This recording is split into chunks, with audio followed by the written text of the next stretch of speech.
क्या आइडिया है तेरे पास, बता, रुद्र ने कहा। अगर हम अस्पताल में जाकर उसकी डेड बॉडी देखें तो, पर हमें क्या पता उसकी बॉडी को कौन से अस्पताल में रखा गया है। हाँ यार, अर्जुन ने कुछ सोचते हुए कहा। याद आया, उस दिन अजय बोल रहा था माखनलाल से कि डॉक्टर माधवी से कहना जल्दी पोस्टमार्टम रिपोर्ट दे दे। इसका मतलब उसे डॉक्टर माधवी के अस्पताल ले जाया गया था। क्या तुझे पता है कि डॉक्टर माधवी कौन से अस्पताल में? हाँ, चिरायू अस्पताल गोंदिया वाले। तो बस अब हमें वहां जाना है, पर अभी अंधेरा हो गया है। रुद्र, क्या तुझे बिना उस भिखारी के शरीर पर सौदे का निशान देखे नींद आ जाएगी? नहीं यार, फिर चलना ही पड़ेगा। पर कैसे? माँ नहीं जाने देगी इतनी रात में। तो माँ को बिना बताए चलते हैं। नहीं यार, माँ से कुछ तो बोलना पड़ेगा ना। तो फिर बोल देना कि गांव का कोई पुराना दोस्त मिल गया था तो उससे बतियाने लगे। हमें ज्यादा टाइम नहीं लगेगा, बस यूं गए और यूं आए। पर एक प्रॉब्लम है, हम जाएंगे कैसे? जिप्सी तो हवेली में। उसकी फिक्र मत कर, तू भूल गया मेरे पास बाइक भी है। वो ठीक कराने मैंने गांव के सलीम भाई को दी थी, अभी तक वो ठीक कर दी होगी उसने। ये हुई ना बात। फिर जल्दी से चल सलीम भाई के पास।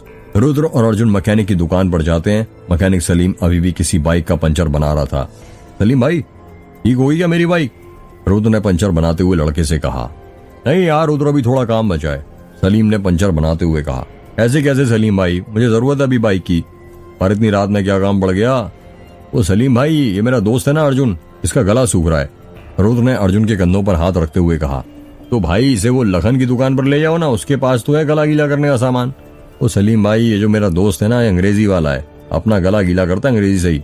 अच्छा, तो भाई को अंग्रेजी पसंद है? हाँ भाईजान, तो एक काम कर, तू मेरी बाइक ले जा, फिर अच्छे से चलाना, ठीक है? हाँ सलीम भाई, शुक्रिया। अर्जुन और रुद्र चिरायू अस्पताल जाने के लिए निकल जाते हैं। रात के 8 बज रहे थे। रुद्र के सभी दोस्त खाना खाने के लिए बैठने वाले थे, तभी पीयूष कहता है, ये रुद्र और अर्जुन कहाँ पर चले गए, दिख नहीं रहे। हाँ यार, सही कहा, समीर ने कहा। जब से आंटी जी ने नीचे बुलाया था तब से मुझे भी नहीं दिखे दोनों, अनन्या ने कहा। तभी वहां पर रुद्र की माँ आ जाती है। आंटी जी, आपने रुद्र और अर्जुन को देखा क्या? अनन्या ने पूछा। हाँ, वो दोनों बाड़े के बाहर गए थे, मोबाइल में नेटवर्क नहीं था ना, इसलिए। अभी तक आए नहीं क्या वो? नहीं आंटी जी, अभी तक नहीं आए। क्या? रुद्र की माँ ने हैरानी के साथ कहा।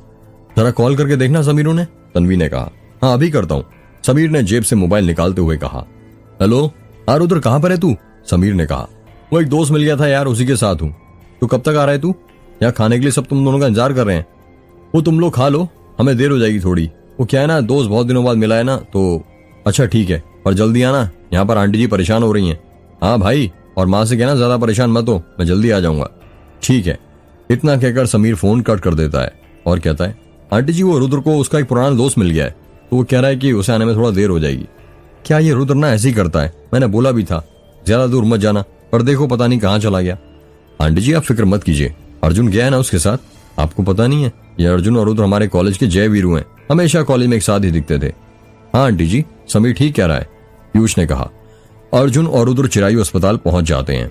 वो दोनों अस्पताल के अंदर घुसते हैं और शवगृह ढूंढने लगते हैं। वो दोनों शवगृह ढूंढ ही रहे थे कि तभी अर्जुन की नजर अस्पताल में लगे साइन बोर्ड पर पड़ती है और वो कहता है, यार वो देख, शवगृह ग्राउंड फ्लोर पर लेफ्ट साइड में है, वो साइन बोर्ड पर एरो बना हुआ है। हाँ चल जल्दी। रुद्र और अर्जुन शवगृह की तरफ जाने लगते हैं। जब वो शवगृह के पास पहुंचते हैं तो देखते हैं कि शवगृह के बाहर एक गार्ड कुर्सी पर बैठा हुआ था। शिट यार, अब अंदर कैसे घुसे? अर्जुन ने कहा। ये गार्ड को भी यहाँ पर बैठना था क्या? आइडिया। अर्जुन तेरे पास सिगरेट है क्या? क्या सिगरेट?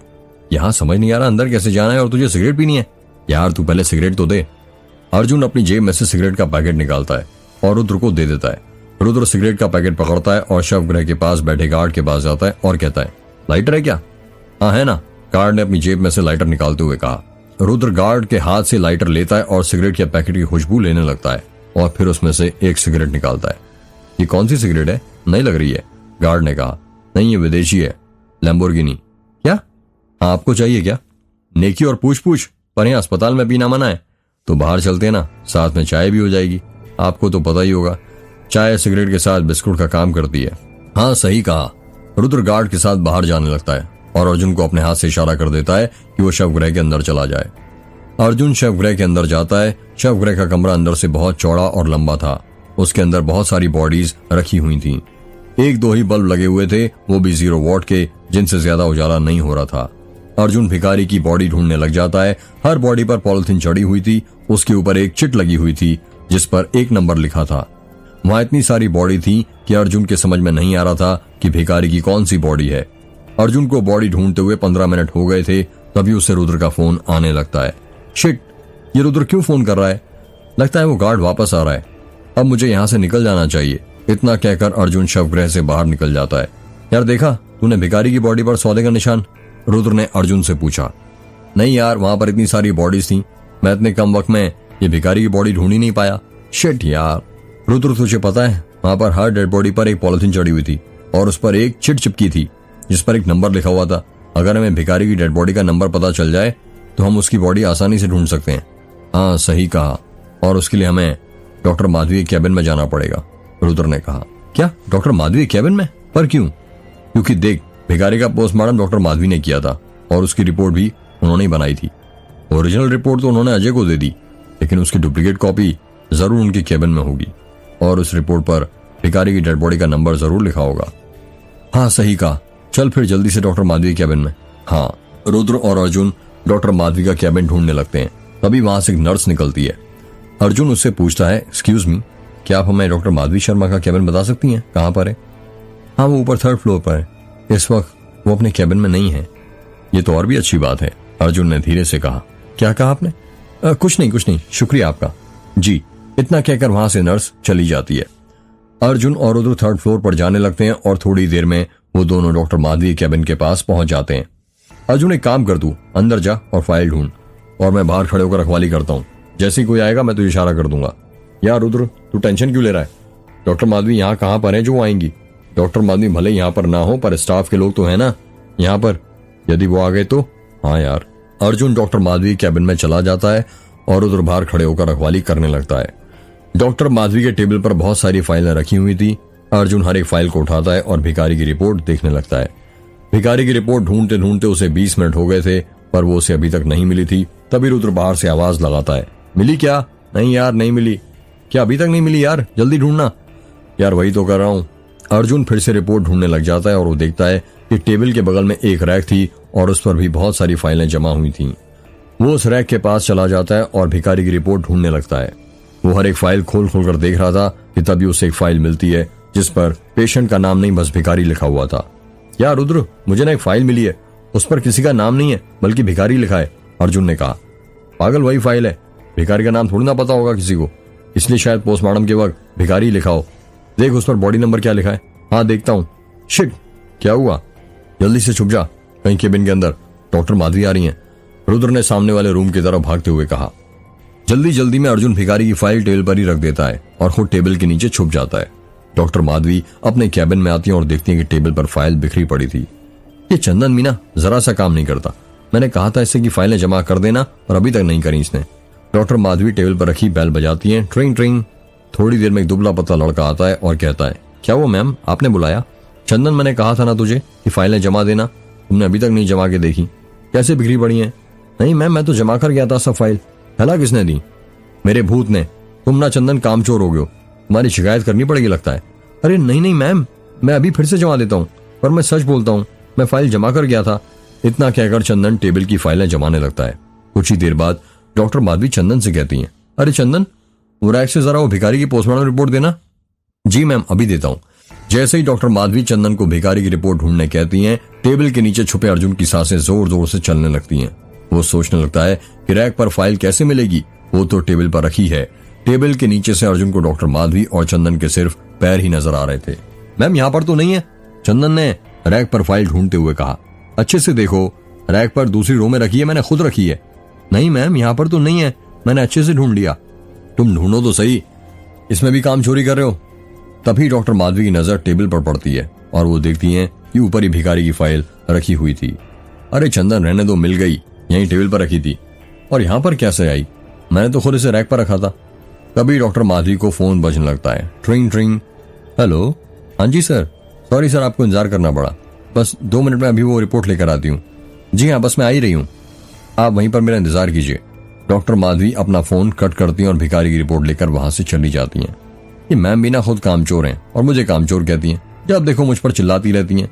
ये बड़े लोग ऐसे ही होते हैं, छोटों को समझते ही नहीं है। जब मैं बोल रहा था मैंने जमा दी है फाइल, फिर भी कहती है नहीं जमाई। चंदन मैम को ताने देते हुए कमरे से बाहर चला जाता है। चंदन के जाते ही वहां पर रुद्र आ जाता है और कहता है, ये अर्जुन कहाँ चला गया? यहाँ पर हूं यार, अर्जुन ने टेबल के नीचे से निकलते हुए कहा। अर्जुन को देखकर रुद्र हंसने लगता है और कहता है, सही है, सही जगह छुपा था तू एकदम। चल ये बता भिखारी की फाइल कहाँ है? यार वो तो डॉक्टर माधवी अपने साथ ले गई। क्या? पर वो क्यों ले गई? उस भिखारी की रिपोर्ट अपने साथ? उन्हें उससे क्या करना है? पता नहीं यार, उन्हें किसी का फोन आया था, शायद वो यही रिपोर्ट लेने के लिए यहाँ पर वापस आई थी। पर किसके लिए? पता नहीं। पर ये सब छोड़, मैंने ना भिखारी की बॉडी का नंबर देख लिया था। शाबाश। पता क्या था उसका नंबर? 40। ये हुई ना बात। अब जल्दी चल डेड बॉडी रूम में। हाँ चल जल्दी। रुद्र और अर्जुन ग्राउंड फ्लोर पर पहुंच जाते हैं और देखते हैं कि शवगृह रूम के बाहर गार्ड की कुर्सी तो लगती थी, पर वो गार्ड अपनी जगह पर नहीं बैठा था। यार ये गार्ड कहाँ चला गया? अर्जुन ने कहा। सही है, पहले तू उसे ढूंढ ले और उससे पूछ ले कि हम अंदर जा सकते हैं या नहीं। नहीं यार, मेरे कहने का ये मतलब नहीं था। मैं तो बस ये कह रहा था कि वो अपनी ड्यूटी के वक्त कहाँ चला गया। यार तू भी ना पता नहीं कैसा बंदा है। यही मौका है, जल्दी अंदर चल और भिखारी की लाश ढूंढ ले। हाँ चल। रुद्र और अर्जुन कमरे के अंदर चले जाते हैं। ये शवगृह तो भूतिया घर की तरह लग रहा है यार, रुद्र ने कहा। हाँ यार सही कह रहा है।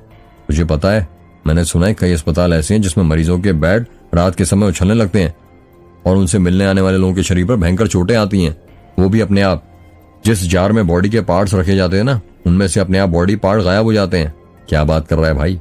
हाँ भाई, और तुझे पता है अस्पताल कब्रिस्तान से भी ज्यादा खतरनाक जगह है, क्योंकि यहाँ पर सबसे ज्यादा मौतें होती हैं, वो भी अजीब अजीब तरीके की। यार तू मुझे डरा मत। डरा नहीं रहा यार, बस हकीकत बता रहा हूँ। पर ये सब छोड़, अभी अपन उस भिखारी की डेड बॉडी ढूंढते हैं। हाँ। अर्जुन और रुद्र भिखारी की डेड बॉडी ढूंढने लगते हैं। उस कमरे में बहुत सारी डेड बॉडी रखी हुई थी, पर नंबर से कोई भी नहीं थी, जिस कारण अर्जुन और रुद्र को भिखारी की बॉडी ढूंढने में बहुत वक्त लग रहा था। वो लोग बॉडी ढूंढ ही रहे थे कि तभी कमरे की लाइट चालू होने लगती है। अरे ये लाइट को क्या हो रहा है? अर्जुन ने कहा। पता नहीं यार, कमरे की लाइट बंद चालू हो रही थी, तभी अचानक बंद हो जाती है और कमरे में चारों तरफ अंधेरा छा जाता है। शिट, लगता है अपनी किस्मत ही खराब है। चल अब मोबाइल निकाल ले, रुद्र ने मोबाइल का टॉर्च ऑन करते हुए कहा। हाँ। रुद्र और अर्जुन अपने मोबाइल का टॉर्च ऑन करते हैं और फिर से भिखारी की बॉडी ढूंढने लगते हैं। शवगृह में हर एक लाश को सफेद पॉलिथीन के अंदर रखा गया था और उस पॉलिथीन के ऊपर एक चिट चिपकी थी जिस पर नंबर लिखा हुआ था। किसी किसी लाश में तो बहुत बदबू आ रही थी। यार मिल गई, अर्जुन ने कहा। रुद्र भागते हुए अर्जुन के पास जाता है और कहता है, यार देख, इसकी बॉडी पर निशान है क्या? हाँ देखता हूँ, पर उसके लिए ये पॉलिथीन हटानी पड़ेगी, तभी देख पाऊंगा। हाँ ठीक है। अर्जुन और रुद्र उस बॉडी पर से पॉलिथीन हटा देते हैं और मोबाइल की टॉर्च से उस भिखारी की बॉडी पर आत्मा के सौदे का निशान देखने लगते हैं। दिखा? रुद्र ने पूछा। हाँ दिख गया, अर्जुन ने हैरान होते हुए कहा।